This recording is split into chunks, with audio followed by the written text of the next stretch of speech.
In this video, you will learn how to retouch and even out skin tones inside Photoshop step by step. We will retouch this image from this look to this look. Let's get started. If you need to follow along, the link to download this particular image will be in the video description. Let's start by selecting the background and pressing Ctrl+J twice. Let us rename the first layer here to color. And let's rename this one to texture. Press Ctrl+I to invert the texture layer. Right click and convert it into a smart object. Then change its blending mode from normal to vivid light. Let's add Gaussian blur to it.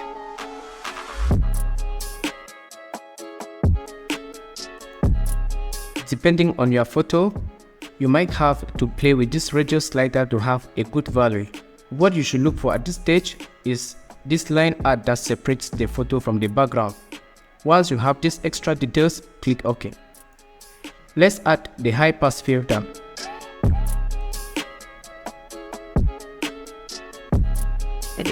Again, this filter is photo dependent, so play with the radius and find a good value here.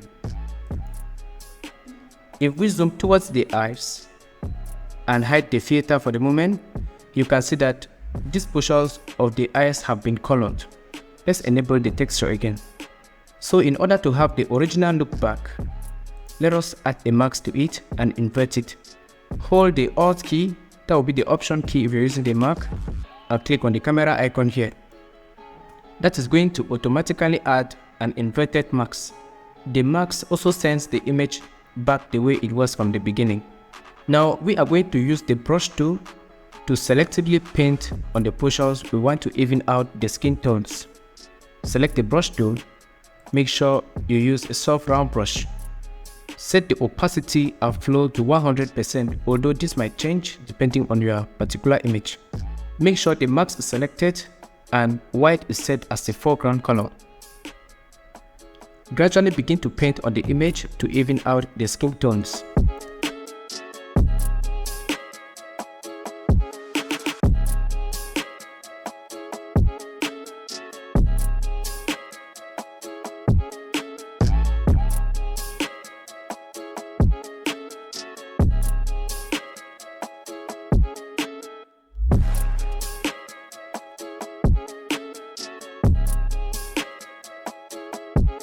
Once everything is done, let us now increase the highlights. The highlights are the brightest portions of the image and they are determined by the light source.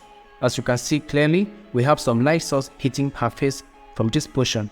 That means the light is actually coming from this way.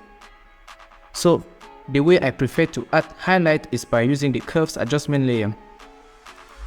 I'll just click on the target hand icon here, and once I hover on the image, I get this little diamond on the curves properties. Once I click here on this portion which is represented on the top right, I'll be able to drag it up ever so slightly to brighten the image, as you can see. Select the marks and invert it. Press Ctrl+I. Again, we are going to use the brush tool and selectively paint on the portions we want to include the highlights. Make sure the foreground color is set to white. As I begin to paint here, you notice the effect instantly.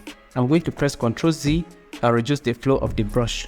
By reducing the flow, it gives me a lot of time to paint before I can see the effect.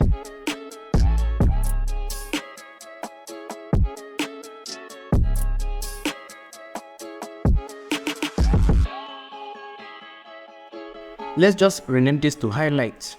Now, while observing this image, I think that the saturation is not much, so let's add a simple hue adjustment layer to it. Let's just boost the saturation by +8. Now, we're normally supposed to add the shadows, but I feel like the photo already has a good amount of shadows and there is a lot of dimensioning to the face, which is why I added just the highlights.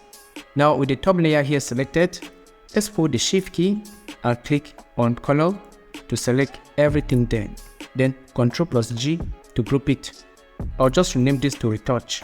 Now, the next thing I need to do is to brighten the eyes. I usually brighten the eyes using what is called dodging, okay? So let's start by selecting the dodge tool. As you can see, we can't use the dodge tool because we have a group here. So let's create a stand visible layer of everything we have done so far on top. Press Ctrl Alt Shift E. And once you have this layer here, let's just rename it to Final. Now with the dodge tool, let us zoom in and gradually begin to paint on these portions to highlight them.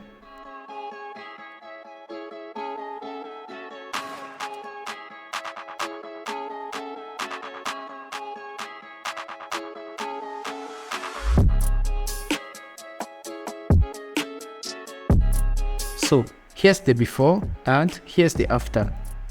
And let's compare the image with the original. So I'm going to enable the original background, and this is how the image looked from the beginning, and this is how the image look right now. So much difference. So thank you so much for following along. If you got value out of this video, support our channel by liking this video and subscribing. When you like this video, that is a way to tell YouTube's algorithm to recommend this video to other people. Kindly do so, and I'll see you in the next one tomorrow. Bye bye.